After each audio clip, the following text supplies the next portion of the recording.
Chapter 16, First Year, Astronomy.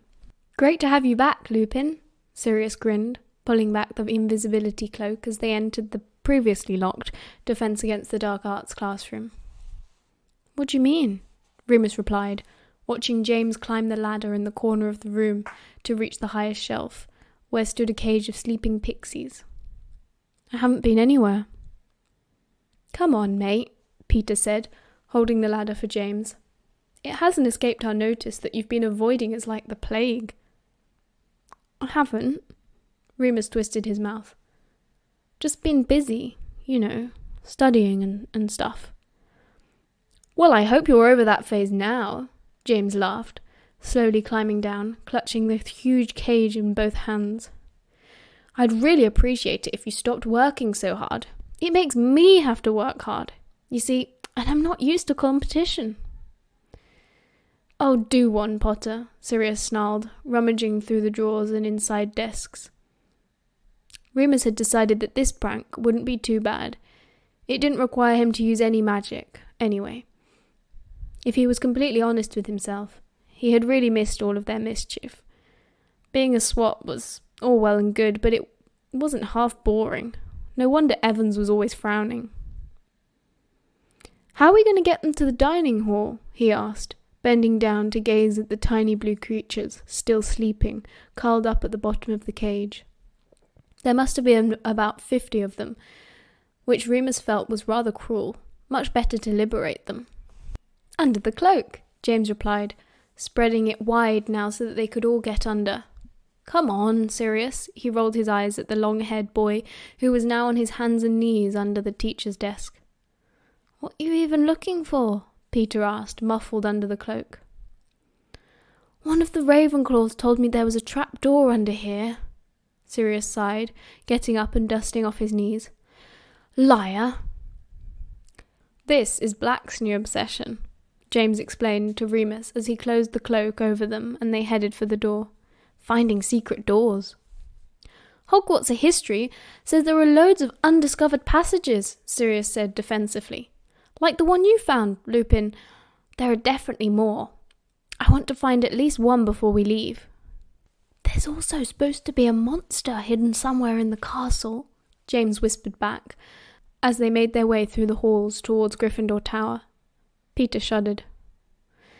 A risk I'm willing to accept, Sirius replied, and Remus could hear the grin in his voice. My legacy is much more important. Typical, James laughed. The next evening at dinner, James was grinning like a maniac, trying to look like he wasn't hiding 50 sleeping pixies underneath the table, and failing miserably. Peter, who was good at astronomy, was busy checking over the other marauders' homework, which was to label every star on their chart. Honestly, Peter groaned, scribbling something out on Sirius's. You'd think you'd get your own bloody star right. Sirius laughed. What can I say? I'm hopeless. You have your own star? Remus frowned, once again finding himself on the back foot. He never paid attention in astronomy. He knew the phases of the moon, and that was plenty.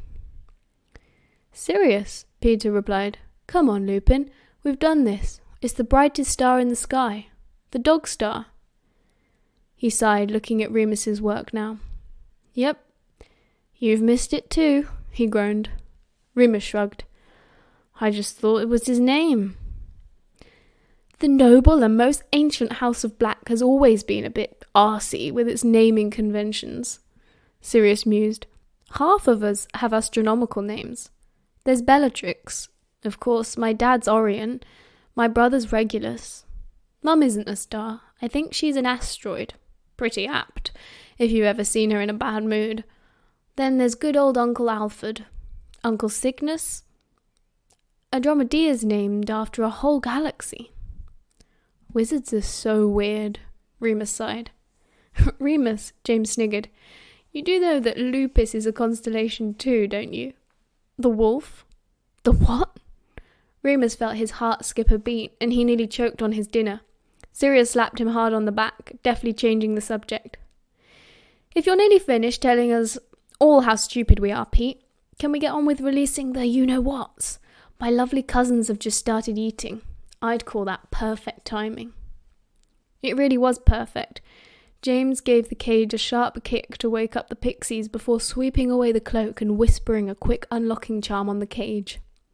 There was an explosion of noise and colour and chaos. Remus hadn't really known what to expect from the pixies. They'd seemed perfectly harmless all night and day, while they'd been locked up, sleeping under James's bed. But now he could see exactly why Sirius and James had been so excited.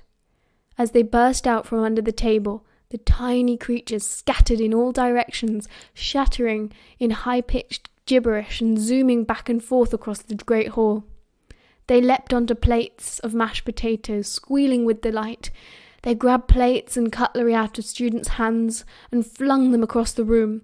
They pulled ponytails and tore at parchment. "Quick!"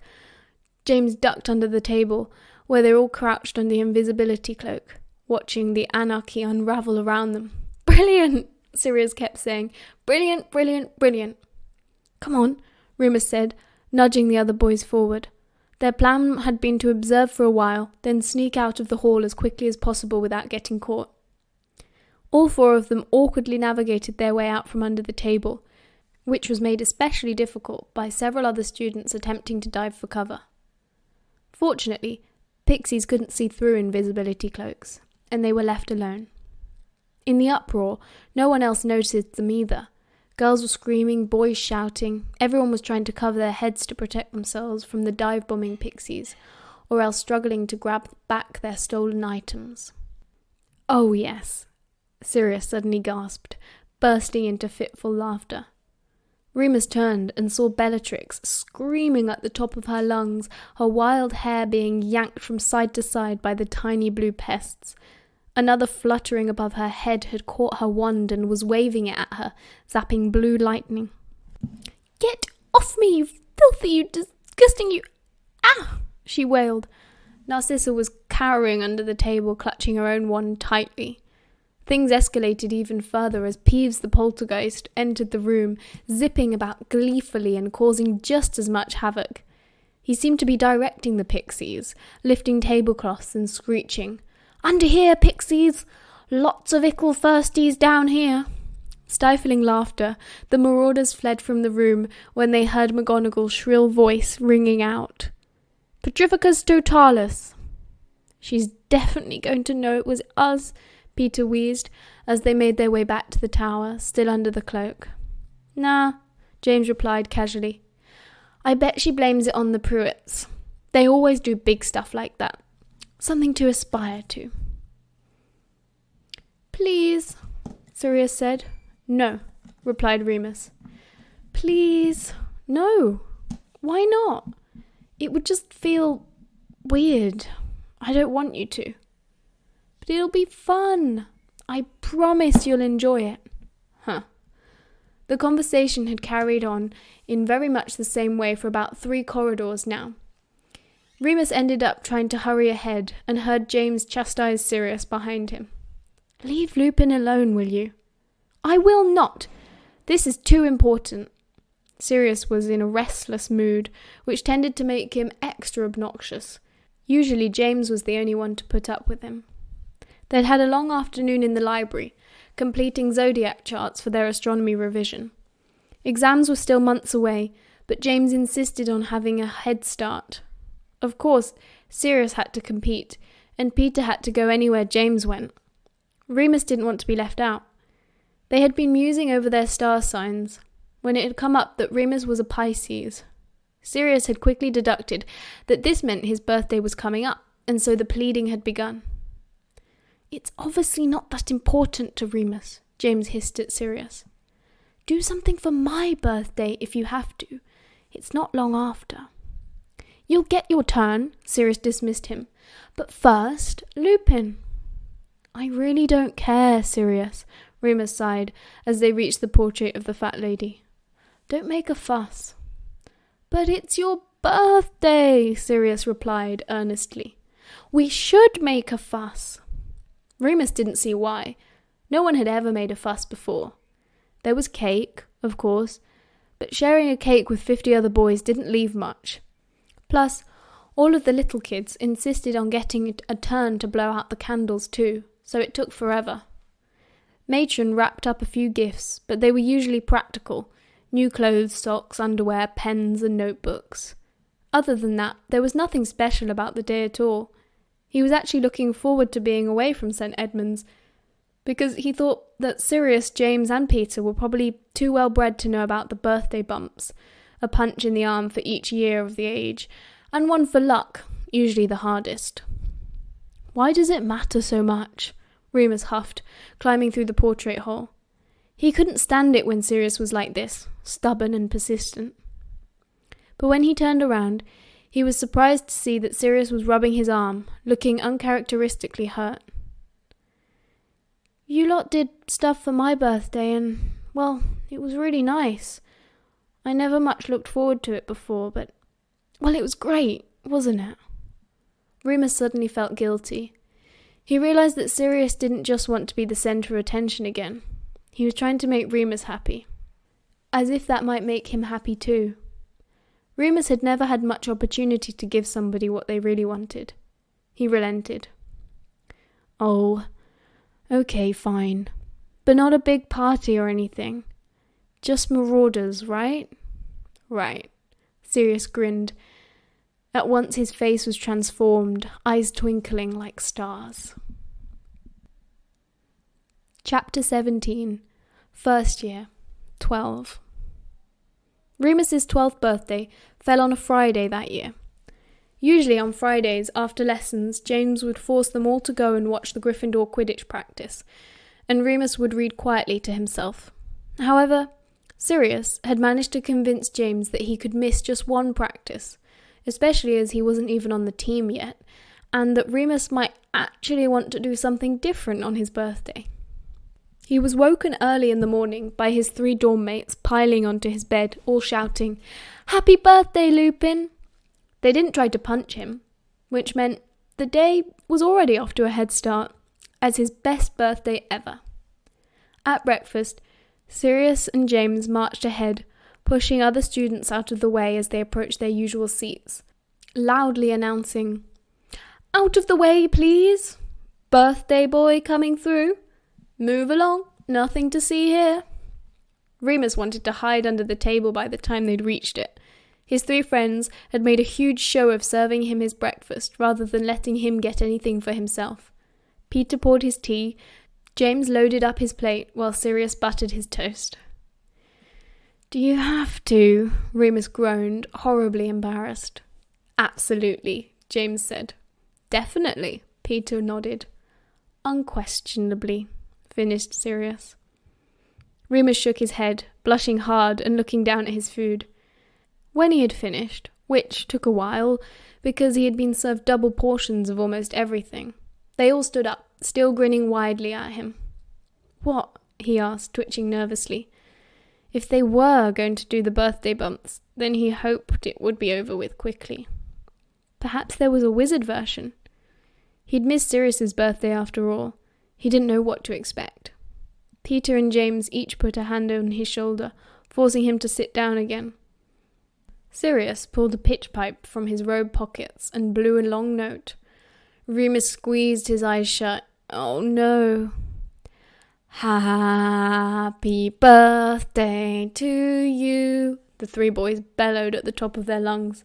"Happy birthday to you. Happy birthday, dear Remus." Now the rest of the hall joined in, and Remus covered his head with his hands. "Happy birthday to you." "Hip hip," James yelled, standing on his chair. "Hooray!" the Gryffindors chorused back. "At least that's over and done with," Remus muttered, his face burning as they finished cheering. Peter looked at him with pity. "Sorry, mate, but they're planning to do the same at lunch and dinner." They still had to sit through potions as their last lesson of the week. Remus found that even when he did all of his homework and understood all of the texts, he still had no natural talent for potion making. On top of that, it was a boring subject, and Slughorn began to bang on about the 5 key components of sleeping draughts. Remus began to doze off. Snape didn't bother him. Actually, Snape hadn't so much as glanced in Remus's direction since the incident in the corridor. Lily flashed him a smile and wished him happy birthday, before rolling her huge emerald eyes as James and Sirius attempted to convince Slughorn not to give them any homework out of respect for the occasion. At dinner, Remus endured what he hoped was his final round of happy birthday, which became the loudest yet, largely because Dumbledore was present, and began conducting the entire school, bellowing at the top of his own voice. He also received a few cards, one from the whole of Gryffindor House, another from Matron, along with a new pair of socks. After dinner, they sat in the common room, and Sirius lugged his heavy record player and put on Electric Warrior for the 100th time since Christmas. At some point, a cake was produced, with red and gold Gryffindor icing, and 12 pink candles. When Remus cut it open, all the while encouraged to make a wish, but not able to think of one single thing he wanted, he was amazed to find that it was made up of 4 different flavours: a quarter chocolate, a quarter lemon drizzle, a quarter Victoria sponge, and a quarter coffee and walnut. "Like your toast," Sirius grinned, looking thrilled at the expression of surprise on Remus's face. "Thought you might get bored if it was all one flavour." "Wow, thanks." "So what do you want to do for the rest of the evening?" James asked. "It still looks light enough if you did want to go and watch the—" "He doesn't, James! Bloody hell, you're going to have to start developing some other interests, mate. You're getting boring." "I don't mind if you want to go and watch the Quidditch practice," Remus said hurriedly. "You've already done plenty, honestly. 3 songs in a day. What more could a 12-year-old ask for?" "No," James shook his head heroically. "Sirius is right. It's your birthday. We'll do something you like doing." They were all quiet for a little while, before James cleared his throat. Lupin, what do you like doing?" Remus thought. He could very easily give a list of things he did not enjoy doing. Football, homework, flying, potions. But no one had ever asked him before what sort of things he did enjoy. He liked watching telly, but so far he hadn't discovered a TV at Hogwarts. He liked being able to choose what he ate for breakfast and dinner. He liked listening to Mark Bolan singing through Sirius's record player. None of these things were really hobbies. "Reading?" Peter said, trying to be helpful. "You read a lot." "Do I?" Remus raised his eyebrows. He hadn't thought about that, but it was true. Well, since Christmas, anyway, he'd finished all of his set texts for the year, and even a few books checked out from the library. "Oh yeah, great," James rolled his eyes. "Happy birthday, Lupin. Let's start a book club." Sirius sniggered. Pete looked annoyed. "Well, I don't know. Other than reading, you seem to really like detention, Remus." Remus laughed at that, holding up his hands apologetically. "Sorry, lads. I reckon I must just be really boring." "What about when you disappear off?" Sirius asked suddenly. Remus scoffed. "What do you mean? I told you I've been sick. I go to the hospital wing." He hurried. Sirius waved a hand. No, not then. Sometimes you go off after lessons or while we're watching the Quidditch. What are you doing?" Remus felt himself go red. He'd been wandering off by himself less and less, but clearly his friends had still noticed. They all looked at him, expectantly. He bit his lip. "I just sort of walk around," he said lamely. "Where, though?" Peter asked. "In the grounds?" "Everywhere," Remus shrugged. "I just like to look about, so I know where stuff is." He pulled the map out of his back pocket. "It's stupid. I started adding stuff to the map they gave us at the beginning of the year, and whenever I see something interesting, I put it in." James took the map and unfolded it. The 3 boys peered over to see. They were quiet for a while. Sirius looked in awe. "You've added all the portraits, and labelled them and everything." "My spelling's rubbish." Remus blushed harder, wanting to snatch it back. James's face was scrunched up. "What's that?" He pointed at a mark Remus had made on top of one of the staircases. "One of the trick steps." Remus replied. That's the one you can sink into. That one, he pointed to a mark on the different step, is the one that vanishes. The staircases with arrows are the ones that move. I colour-coded so you can see where they end up. Merlin! Peter exhaled. Do you have any idea how much time this would save me? I swear I get trapped on the wrong corridor twice a week because of those flippin' stairs. And me, James said. Sod getting to lessons on time, Sirius burst out. Please try to recognise the extremely important implications of this map. The possibilities now available to us for practical jokes. A smile spread across James's face, then Peter's. Remus snatched back the map, folding it up. It's not finished yet. There's lots to do. I wanted to do some spells on it once I figured out how. What sort of spells? Sirius asked eagerly. Remus hesitated. It wasn't that he didn't appreciate Sirius's interest or his excitement, but Remus has really wanted to work on the map himself, as silly as it sounded. After all, Sirius had come up with the reading spell and the rain cloud incantation. For some reason he couldn't quite explain, Remus had a strong desire to prove that he was just as clever or just as able to put in the legwork this time. Just some improvements, he said cautiously. You'll think it's silly. No, we won't, Peter replied earnestly. We can help. I suppose. It's my map, though. Of course it's yours, James smiled soothingly. Like the cloak is mine, right? But in the service of mischief, it's the marauders, Sirius finished, his eyes twinkling. The marauders' map, Remus repeated, still not 100% comfortable with handing over his private project. It's still yours, Lupin, Black continued. We'll put your name first in everything. Not sure if we want our names on it, Peter said nervously. Our nicknames, then, Sirius shrugged. We don't have nicknames, Remus replied. Well, I suppose I sort of do, but I don't really want Loony Lupin written on it. The other three burst out laughing. After that, Remus decided that it wasn't so bad, letting them in on his secret. He was actually relieved. He'd been starting to wonder if it wasn't just some private insanity of his, tracking and logging everything in the castle, getting it down, making sense of it. James, Sirius and Peter seemed less interested in the satisfaction of the task, and more keen on planning their next prank with it. The rest of the evening was spent under the cloak, roaming the halls.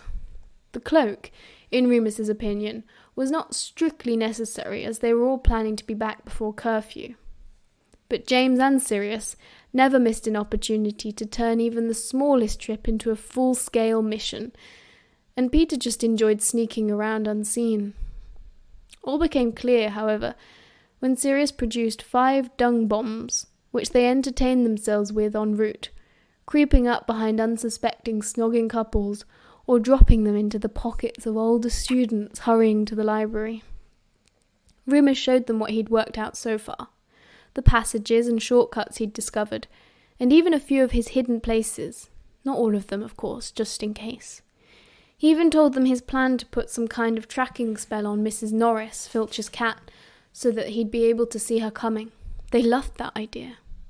Why stop there? Sirius whispered as they turned a corner back to the common room at the end of the night. Why not track everyone? Everyone? Yeah, then we'd know when anyone was coming. We could get away with anything. I dunno, Remus replied, uncomfortable with the idea. What would happen when his friends saw him travelling down to the Whomping Willow every month? How long before they decided to follow him and got themselves killed? For the first time, Remus realised that the map was not as harmless as he'd first thought. But James and Peter were busy agreeing with Sirius, saying it was an excellent idea, already imagining being able to see what Dumbledore was up to, or where Snape was lurking. Remus firmly believed that given enough time, Sirius Black and James Potter truly could do anything they wanted. It was just who they were. He just hoped that it would be a long time yet. Chapter 18, First Year, Revision. Time seemed to speed up after Remus's birthday. The days lengthened and spring rushed into the castle, flooding it with sunlight and fresh air after the long winter. Exams loomed, and Remus finally got over his anxiety around reading in public, spending more and more time in the library. Instead of planning new schemes and pranks, the marauders found their evenings devoted to practicing spells and quizzing each other on potion ingredients. Sirius and James took the exams very seriously. It was a competition to them. Though they both would have denied it, Remus suspected they both had a desire to defend their pure-blood honour. It was too ingrained as an attitude throughout the school, even amongst the teachers. It didn't bother Remus, even if he wasn't getting top marks in everything. He was still doing better than he ever had before. He was actually glad that he had no family to pressure him. The pressure on Peter was all too evident. He wasn't a bad student by any means. In herbology and astronomy, he even flourished, often beating James. But he was nervous, and it tended to affect his wand work, making his incantations sloppy. Peter didn't talk about his family very much, but he received a lot of letters from them, and Remus noticed that James was careful around the subject. "How much do we need to pass the year?" the round-faced boy would ask desperately at least 4 times a day. "Peter, calm down," James would soothe. "You're going to be fine. You know all the theory backwards now. It's just putting it into practice." "I don't blame him for being a bit twitchy," Sirius whispered to Remus when the other two were out of earshot. "There's been at least 12 squibs in the Pettigrew family, and that's just this century." "Squibs?" "Non-magical wizard," Sirius explained patiently. "You know how Muggle families sometimes have magical kids? It works the other way too. No one likes to talk about it much. My great-great-uncle actually had this mad theory about Muggles that were swapping their children with ours so they could infiltrate the wizarding world. Completely bonkers, obviously." "Right," Remus replied, hoping he sounded as if he understood everything Sirius had just said. "So that's why Peter's magic is a bit wonky." "I don't know," Sirius shrugged. "Maybe. I don't know if they can actually prove that squibbishness runs in the family. But it's the reason the Pettigrews aren't in the Sacred 28. Remus sighed heavily, fixing Sirius with his most withering look. "You know I don't know what that is." Sirius smirked. "Well, I don't know, Lupin. What with all that reading you do these days. Nice to know there are some things I've got over you." Remus snorted in reply, looking back at his work. Sirius carried on, as if reluctant to lose the other boy's attention. "The Sacred 28 are the purest of purebloods, the last remaining untainted families." Remus gave Sirius another mean look. The dark-haired boy held up his hands, hurrying to explain. "They're words, not mine. You know I don't believe any of that pureblood purity rubbish." "Right," Remus replied, raising an eyebrow. "Bet the blacks are top of the list, though." "Actually," Sirius replied, eyes glittering with humour, "the abbots are first.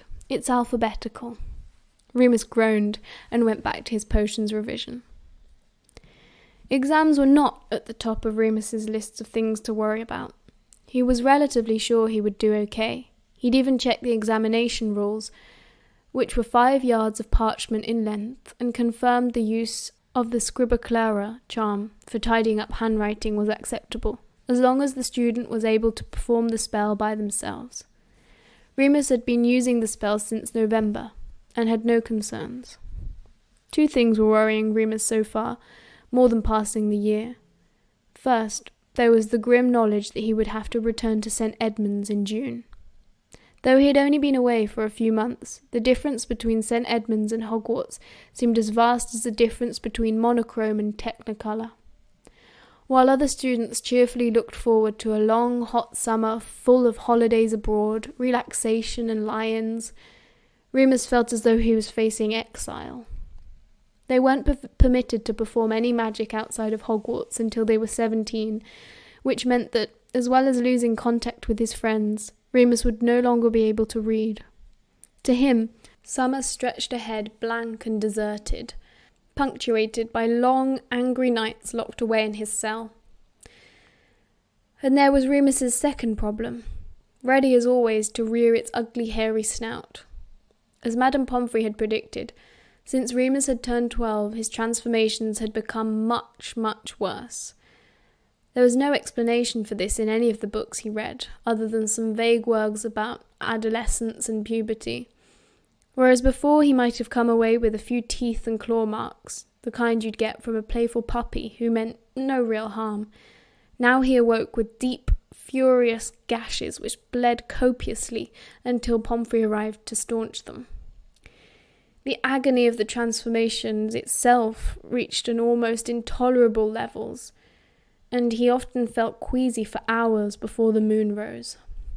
To make matters worse, Remus was spending longer stretches in the hospital wing, and it was getting harder and harder to explain away. His friends had started wondering out loud about what on earth could be ailing him, sometimes suggesting he was putting it on to get out of lessons, other times teasing him about being contagious. At least back at St. Edmund's, he didn't have any friends who cared where he went every month. Sirius clearly wasn't looking forward to the summer either. He grew uncharacteristically quiet whenever the upcoming holiday was mentioned, his eyes clouding over, the colour leaving his face. James invited all of them to stay at his for as long as they wanted, but Sirius remained pessimistic. You know they'll never let me, he sighed. Cheer up, mate. James slung an arm around his friend. They sat together on the big couch in the common room, Peter in the armchair concentrating on turning a banana into a slipper. It wasn't working. Remus was lying on the rug in front of the fireplace on his belly. He had a cut on his back that wasn't knitting together properly, even after Madame Pomfrey's ministrations, and had found that this was the only position which wasn't uncomfortable. Sirius plainly didn't want to cheer up. They won't, though. Bellatrix's bloody wedding is in June. You can bet I'll have to be around for all of it. We got an invite to that, Peter suddenly spoke, looking up from his slipper, which was still bright yellow and looked unpleasantly squishy. Probably see you there. Yeah, great, Sirius huffed, exhaling hard so that his hair fluffed up over his forehead. If I haven't been turned into a newt or cast into a portrait for the summer. They actually did that to a dromedary once. She's never been the same. Hates wizarding paintings now. After the wedding, James said, tactfully trying to steer the conversation away from the Black family. Then we'll have to work something out. I'll break you out of there if I have to, I swear. Sirius grinned at James, and James grinned back. Their body language mirrored perfectly, and Remus felt a pang of loneliness. He knew that there was much more to Sirius's family problems than just him being the black sheep. There were the scars Sirius had shown him back in September, obviously. But as far as Remus knew, those were perfectly normal. Matron beat him if he acted up, and he'd often got the cane from his Muggle teachers. There was no reason for him to suspect that Sirius's home life was out of the ordinary. James obviously knew a lot more about it. Remus could tell, because it was the one thing Potter never teased Sirius about: family. They talked a lot at night, the pair of them.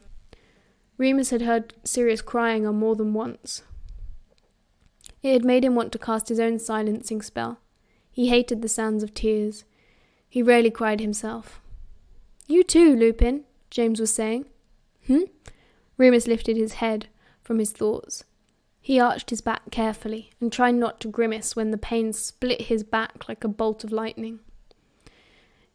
"You should come and stay over the summer. We've got loads of room, and Mum doesn't mind." "Can't."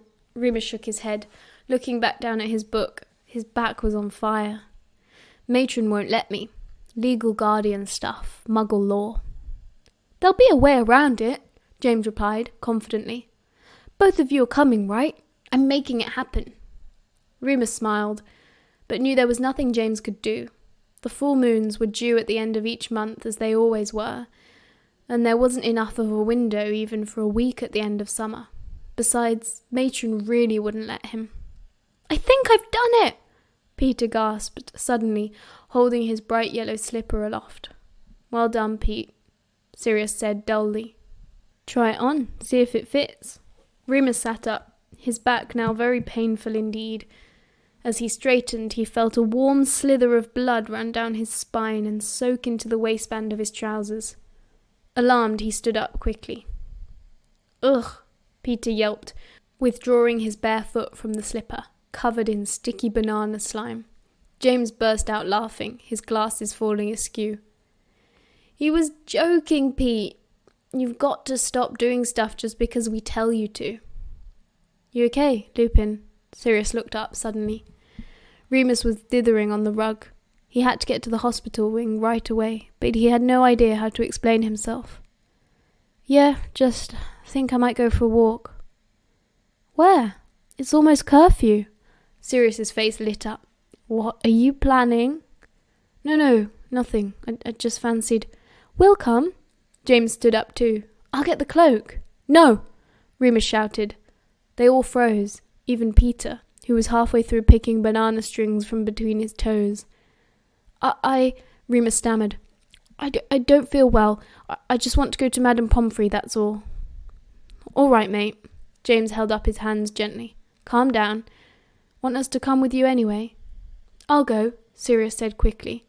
He stood up and took Remus by the elbow, steering him towards the portrait hole before the other two could say anything. Sirius, Remus started once they were out in the empty corridor. It's all right, Lupin. I'm just walking you there. Won't go in with you or anything. Remus looked at him confused, then nodded and started walking, as well as his sore back would let him. He knew Sirius well enough now to know that there was no changing his mind. Peter might have let his nerves get the better of him and run back. James might have respected his wishes. But Sirius always had to push it. Are you all right? Sirius asked, eyeing him. You're walking stiffly. I don't feel well, Remus repeated, through gritted teeth. He hoped Sirius would just think he was angry with him and not realise he was actually biting back a growl of pain. Okay, Sirius replied smoothly. They continued walking in silence. When they finally reached the hospital wing, they stood outside awkwardly for a few moments, Remus's hot amber eyes glaring into Sirius's cool blue stare as if daring him to ask a question. Hope you feel better, was all Sirius said. Can we come and visit you tomorrow, if you're not out? Suppose so, Remus said warily. He tried to shrug, then winced. Sirius's expression did not flicker. Look after yourself, Lupin, he said quietly, before turning and hurrying back the way they'd come. Remus watched him go until he turned the corner. He had the strangest feeling that Sirius would glance back at him before disappearing. When he didn't, Remus couldn't help but feel strangely disappointed. Though he ought to have known better, Sirius Black was never predictable.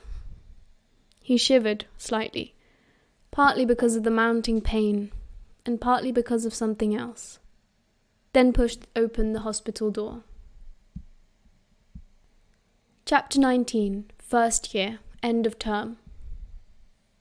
Remus would never tell anyone, but he really enjoyed the Hogwarts exam period. There were no lessons for 2 whole weeks, and while everyone else ran about like headless chickens, Remus felt very relaxed about the whole thing. The same could not be said for the rest of his classmates. Lily Evans had taken to ambushing other students in the library and common rooms, demanding that they quiz her on the 18th century goblin riots. Peter seemed to be constantly muttering to himself under his breath, wringing his hands together.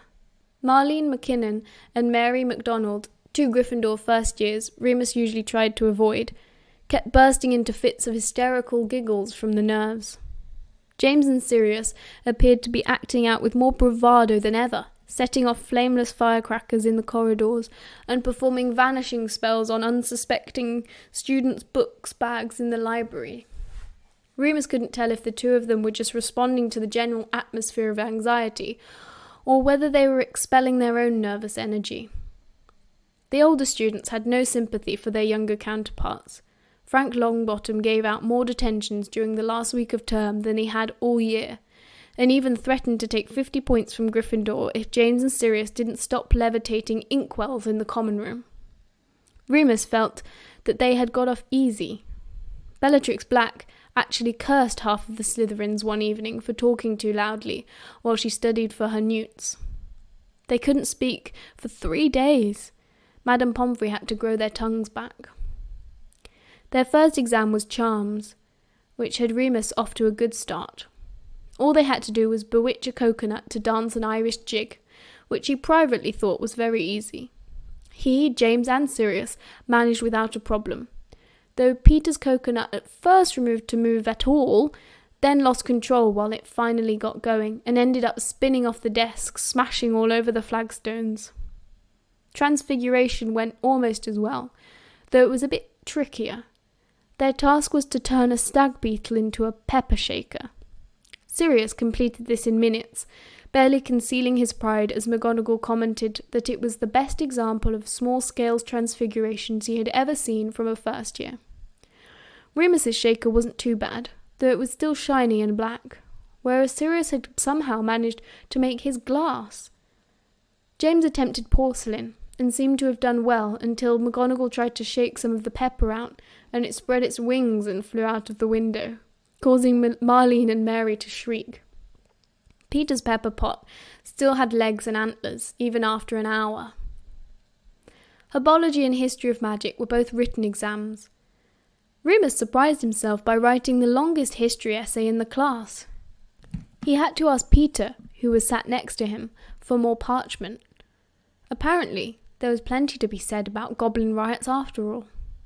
Potions was easier than expected. They had to brew a cure for warts from memory. Having a very good memory from years of practice, Remus knew he had all of the ingredients and quantities right, even if his preparation skills were lacking precision. Between exams, Remus enjoyed his last weeks of freedom, either wandering the halls and adding to his map when he was alone, or eating ice cream outside by the lake when the others were with him. He'd recently found a corridor that smelled vaguely of chocolate, but couldn't work out what it meant. It was nowhere near the kitchens. The days were much warmer now, and as June opened up and the testing came to a close, the marauders' minds turned to mischief. "It's got to be big," James said decisively. He was always making unnecessary statements like that, waiting for someone else to come up with an idea for him to approve. "Our last hurrah." "Not our last," Sirius replied, picking at the grass. "We'll be back in 2 months." "You lot might be," Peter worried. "I know I've failed everything." James waved her hand, dismissing Peter's fears. It was too warm and lazy of a day to spend long reassuring him. They were lounging in their new favourite spot, near the tree by the lake. Peter was sitting under the shade cast by the branches because he was fair and burnt easily. James and Sirius had stripped off their robes and rolled up the sleeves of their brilliant white uniform shirts to combat the heat. Remus simply lay in the sunshine, robes still on to cover up his freshest injuries, enjoying the warmth sinking into his aching joints. He liked the spot because the Whomping Willow was behind them, so they didn't have to look at it. "Have we got any dung bombs left?" Remus asked, squinting up at the blue sky, then closing his eyes to look at the patterns burnt into his retinas. "Yeah, a few. Not enough for a big send-off, though." "How big are you thinking exactly?" "Bigger than dung bombs," James replied, cleaning his glasses, as he often did when he was thinking. "Big enough so that everyone knows it was us." "They'll know it's us. McGonagall always knows," Sirius put in, standing up and skimming a stone across the lake. It bounced 5 times.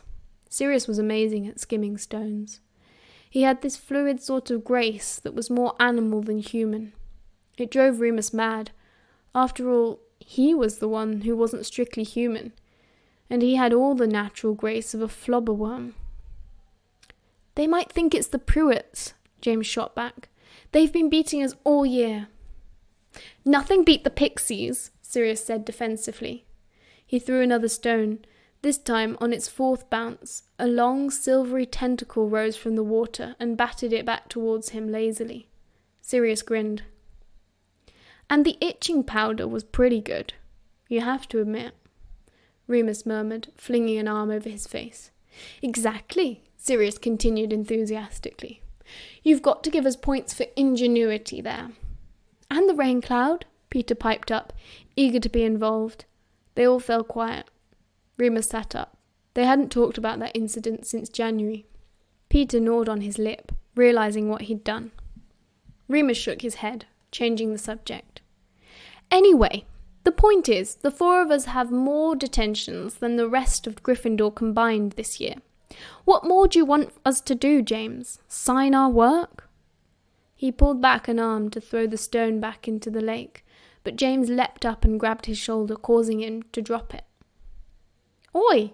Sirius frowned, annoyed. What are you playing at? That's it! James jumped excitedly. We sign our work! You what? Remus squinted at both of them. He wished he hadn't stared at the sun for so long. His eyes were fogged over and he was starting to get a headache. Sign our work, James repeated, as if he was making perfect sense and they were all too thick to get it. He sighed impatient. We put our mark on Hogwarts. Literally. Are you talking about defacing school property, Potter? Sirius arched a dark eyebrow, joy written all over his face. I might just be Black. James wriggled his own eyebrows in return. He couldn't raise just one, like Sirius could. Well, I say, old man. Sirius grinned, adopting an even more plumpy aristocratic accent than usual. What do you say, old bean? I say it's a simply ripping idea. Oh, spiffing. Good show. Rather. They both dissolved into giggles, falling on the ground and wrestling. Remus and Peter shared a look. This sort of thing was happening more and more. James and Sirius would get caught up in one of their own plays and leave the others behind. Remus stood and went over to sit with Peter. Any idea what they're on about? He asked the smaller boy. Peter was red in the face, his forehead creased. He was clearly thinking deeply. They want us to write our names somewhere. On the walls? He said slowly. What? Remus asked. Like, carve it into the stone or something. That's a bit permanent, isn't it? Sirius and James continued wrestling. James was larger and usually had the upper hand, but Sirius fought dirty. It's all I can think of, Peter shrugged. James says he wants it big. The walls are the biggest. Oh! He jumped up. Lads, he squeaked. I've had an idea. Blimey! James and Sirius stopped at once. James had Sirius in a headlock, and Sirius's ankle was itching around James's, ready to yank and topple them both. Are you feeling okay, Pettigrew? The lawn, Peter continued, pacing as he thought out loud. It's the biggest canvas, and it wouldn't have to be permanent. It could be, if we used a quick grow potion. Remus sighed deeply. Why wasn't anyone making any sense today? And so, it was down to James's desire for notoriety and Peter's desperation to prove himself that all four of them found themselves back in the grounds after dark on the last day of term. They'd had 2 weeks to plan it, hoarding supplies from the greenhouse and learning various colour-changing incantations. In the meantime, they'd learnt that they'd all passed their exams, even Peter. Remus had come first in History of Magic and second in Charms to Lily Evans, which he tried not to let bother him. Ouch, that was my foot. Sorry, I can't see a thing. It's dark out, idiot. Ouch, that was my foot. Can we take the cloak off now? Yeah, I think so. They had dragged a heavy stack of hydrangea seeds all the way down from the tower. Well, Remus and Peter had. Sirius and James decided they would lead the way. Right, James said, businesslike, hands on his hips. Did we agree to write love or from? From, Peter said. I prefer love, Sirius said. "Oh, of course you do, Black." James ruffled his hair playfully, causing Sirius to duck and pull a face. "Love it is, then. Come on, gentlemen, to work." An hour later, the stack of seeds was empty, and Remus was following the trail that the others had left, drizzling the quick grow potion over the ground. "Are we sure we spelled everything right?" James scratched his head, messing up his hair even more. "Too late now," Sirius replied, wiping sweat from his brow. "Look, we'd better go. Sun's coming up." He pointed to the sky, which was beginning to glow pink. "The colour-changing spell, quick!" "I did it already," Remus said, finishing the last of the potion, while they were still in the bag. "Good thinking, Lupin." Sirius slapped him on the shoulder. "Knew you were the logical one." "Since when?" Remus thought to himself. "Let's not go in yet," James said. "Look, we can watch the sunrise." "Merlin," Sirius laughed. "You big poof." They did watch, though, in awe as the glowing orange sun slowly climbed over the horizon, flooding the great lake with golden sparks, then paling as it rose higher into the parchment-coloured sky. "Next year it'll be even better, lads," James grinned, his glasses reflecting the new sun as he threw an arm, each around Peter and Sirius. Remus stood slightly off to the side, content to just stand with them. They headed back to the castle in a strange mood, and almost forgot to put the cloak back on. They returned to Gryffindor Tower, and James and Peter tried to sleep, but Remus couldn't.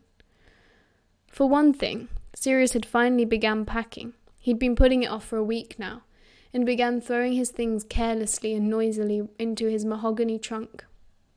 It was emblazoned with a serpent, like so many of Sirius's things. For another thing, Remus didn't want to sleep.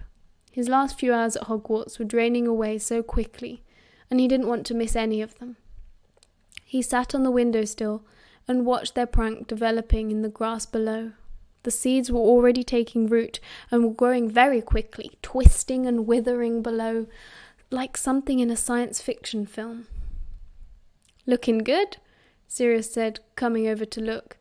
He'd apparently finished packing, though his trunk didn't look like it could close properly. "Still think it should have been was, not were," Remus said. "Bad grammar, Lupin," Sirius yawned. "Couldn't have lived with myself." He stretched sleepily and backed onto Remus's bed, which happened to be the nearest, curling up to sleep. Remus looked at him for a while from his window ledge. With his eyes closed in the gentle dawn light, Sirius seemed younger, softer. Remus had spent a whole year in awe of him and James. How invincible they were, how daring. But they were all just kids together, really. And no matter how big their final prank was, it wouldn't stop the train coming for them tomorrow to take Remus back to St. Edmund's and Sirius back to wherever it was he lived, a house where the portrait shouted at him, and his family didn't care that he had come top in Transfiguration. He looked out of the window again, pressing his forehead to the cool glass and sighing deeply. It was a really good prank. They all ought to be proud. McGonagall would throw a fit. Dumbledore would probably like it. There was no need to feel so gloomy. It was only 2 months. 50 feet below, the hydrangeas finally bloomed, and Remus's heart skipped a beat. The gaudy flowers flashed below in Gryffindor colours, bright crimson and glimmering gold, blaring out their wonky lettering message that read, "The marauders were here.